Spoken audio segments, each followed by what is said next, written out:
প্রিয় শিক্ষার্থী বন্ধুরা, গণপ্রজাতন্ত্রী বাংলাদেশ সরকারের কর কমিশনের কার্যালয় কর অঞ্চল 20 অর্থাৎ ঢাকা পশ্চিম আগারগাঁও কর্তৃক একটি নিয়োগ বিজ্ঞপ্তি প্রকাশিত হয়েছে গত 2 আগস্ট 2026 খ্রিস্টাব্দে। আজকে আমি এই বিজ্ঞপ্তিটি নিয়ে আপনাদের সামনে আলোচনা করব। চলুন কথা না বাড়িয়ে ভিডিওটি শুরু করি। এখানে বলেছে যে অর্থ মন্ত্রণালয় অভ্যন্তরীণ সম্পদ বিভাগ কর 1 শাখা স্মারক নম্বর দিয়েছে। এই স্মারকের বলে এবং প্রাপ্ত ছাড়পত্রের ভিত্তিতে কর অঞ্চল 20 অর্থাৎ ঢাকার অধীনে 13 থেকে 20তম গ্রেড পর্যন্ত বিভিন্ন শূন্য পদে তারা সরাসরি কোটায় অস্থায়ী জনবল নিয়োগগুলোকে ঢাকা জেলার প্রকৃত স্থায়ী বাসিন্দার হতে তারা এই পদের পাশে বর্ণিত যোগ্যতা সম্পন্ন প্রার্থীদের অনলাইনে আবেদনপত্র আহ্বান করেছে। অনলাইন পত্র কোনোভাবে অফলাইনে আবেদনপত্র গ্রহণ করা যাবে না, অনলাইন ছাড়া, সে কথা বলেছে। আমরা পদের নামগুলো দেখে নেই। প্রথমে একটি কম্পিউটার অপারেটর গ্রেড 13 গ্রেডের একটি পোস্ট, সেখানে একটি পোস্ট রয়েছে। এখানে বলেছে শিক্ষাগত যোগ্যতা স্বীকৃত বিষয় বিজ্ঞান বিভাগে স্নাতক বা সমমানের ডিগ্রি এবং কম্পিউটার মুদ্রাক্ষর প্রতি মিনিটে বাংলায় 25 এবং ইংরেজিতে 30 শব্দের গতিসহ সংশ্লিষ্ট বিষয়ে স্ট্যান্ডার্ড অ্যাপটিটিউড টেস্ট পরীক্ষা উত্তীর্ণতা আপনারা জানেন, এগুলো সকল পরীক্ষাতেই থাকে। অফিস সহকারী বা কম্পিউটার মুদ্রাক্ষর বা অপারেটর। এরপর হচ্ছে ব্যক্তিগত সহকারী গ্রেড 13, এখানে 3টি পোস্ট রয়েছে। এখানে শিক্ষাগত যোগ্যতা স্বীকৃত বিশ্ববিদ্যালয়ের যে কোনো বিষয়ে কমপক্ষে দ্বিতীয় শ্রেণী বা সমমানের সিজিপিএ স্নাতক বা সমমানের ডিগ্রি এবং 60 লিপি পরীক্ষা সর্বনিম্ন গতি প্রতি মিনিটে ইংরেজিতে 80 এবং বাংলায় 50 শব্দ, এগুলো আপনারা জানেন, এগুলো সকল বিজ্ঞপ্তিতে থাকে। এছাড়া কম্পিউটার মুদ্রাক্ষর এবং সর্বনিম্ন গতি প্রতি মিনিটে ইংরেজিতে 30 শব্দ, বাংলায় 25 শব্দ। এছাড়া হচ্ছে computer word processing, email, fax machine ইত্যাদি চালানোর দক্ষতা এবং অভিজ্ঞতা থাকতে হবে। এরপর হচ্ছে প্রধান সহকারী গ্রেড 13, এখানে 10টি পোস্ট রয়েছে। এখানে স্বীকৃত বিশ্ববিদ্যালয় হতে যে কোনো বিভাগে বিষয়ে দ্বিতীয় শ্রেণী বা সমমানের সিজিপিএ স্নাতক বা সমমানের ডিগ্রি। এখানেও একই কথা, কম্পিউটার মধ্যে সর্বনিম্ন গতি প্রতি মিনিটে ইংরেজিতে 30 এবং বাংলায় 25। এছাড়া computer word processing, email, fax machine ইত্যাদি চালানোর দক্ষতা অভিজ্ঞতা থাকতে হবে। উচ্চমান সহকারী পোস্ট 6টি। এখানে বলেছে স্বীকৃত বিষয় যে কোনো বিষয়ে দ্বিতীয় শ্রেণী বা সমমানের সিজিপিএ স্নাতক বা সমমানের ডিগ্রি। এখানেও একই বিষয়ে কম্পিউটার মধ্যক্ষরের গতির কথা বলেছে এবং এই যে কম্পিউটার প্রসেসিং, এই বিষয়গুলো আপনাদের অভিজ্ঞতা এবং দক্ষতা থাকতে সেই কথাই বলেছে। এরপর হচ্ছে 60 পদে কম্পিউটার অপারেটর, এখানে গ্রেড 14, এখানে পোস্ট রয়েছে 9টি। এখানেও ওই একই ধরনের যোগ্যতা চেয়েছে, আপনারা এগুলো দেখে নেবেন।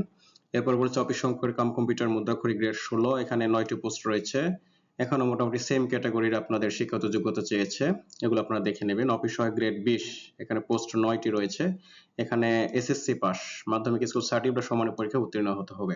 এখন আমরা আসবো উন্নয়ন আবেদনপত্র ফর্ম পূরণ এবং পরীক্ষা অংশগ্রহণ যে শর্তাবলী থাকে, এগুলো সকল চাকরি পরীক্ষাতে সেম থাকে। তারপর আপনাদের জাস্ট একটু ধারণা দিচ্ছি।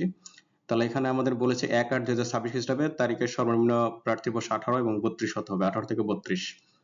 তারা বলেছে, এছাড়া বলেছে সরকারি আধা সরকারি সাথে পরিচয় করতে পারে অবশ্যই যত কর্তৃপক্ষের অনুমতি নিয়ে আবেদন করতে আপনারা জানেন। আর অলরেডি কর বিভাগে যারা চাকরিরত রয়েছে তাদেরকে ফর্ম পূরণের সময় ডিপার্টমেন্ট ক্যান্ডিডেট অপশনটি সিলেক্ট করতে হবে, সেই কথা বলেছে। সকল পদের জন্য লিখিত মৌখিক পরীক্ষা গ্রহণ করা হবে। আর এই যে এই পদগুলো যেগুলো রয়েছে, এই যে কম্পিউটার অপারেটর, উচ্চমান সহকারী, এগুলোর জন্য ব্যবহারিক অনুষ্ঠিত হবে, লিখিত ব্যবহারিক উত্তীর্ণ হবে, এরপরে ভাইবা, সেই কথাই বলেছে। আর আপনারা জানেন যে কোনো প্রার্থী বাংলাদেশের নাগরিক না হলে কিংবা বাংলাদেশের নাগরিক না কোনো ব্যক্তিকে বিয়ে করলে কিংবা ফৌজদারি আদালত থেকে যদি দণ্ডিত হন সেক্ষেত্রে আবেদন করতে পারবেন না। প্রার্থী কোনো কোটায় আবেদন করলে আবেদনপত্রে স্পষ্ট উল্লেখ করতে হবে, সেটা আপনারা নিশ্চয়ই জানেন। প্রার্থীর যোগ্যতা যাচাইপত্রে সকল ধরনের তথ্য সঠিক সত্য থাকতে হবে, ভুয়া প্রমাণিত হলে আইনানুগ ব্যবস্থা এবং প্রার্থিতা বাতিল হবে, সেই কথাই বলেছে।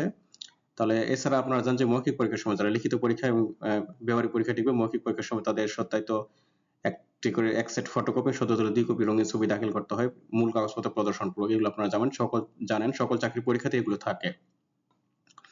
এরপরে আমরা আসবো যে লিখিত পরীক্ষা উত্তীর্ণ প্রার্থী ব্যবহারিক পরীক্ষার জন্য যোগ্য বিবেচিত হবেন। ব্যবহারিক পরীক্ষার উত্তীর্ণ প্রার্থীগণ মৌখিক পরীক্ষার যোগ্য বিবেচিত, সে কথাই বলেছে। আর যদি আপনারা চাকরিতে টিকেন সেক্ষেত্রে যে সিভিল জাজ নিকটতে স্বাস্থ্য মেডিকেল, আপনারা জানেন মেডিকেল ফিজ যেটি সেটি লাগে।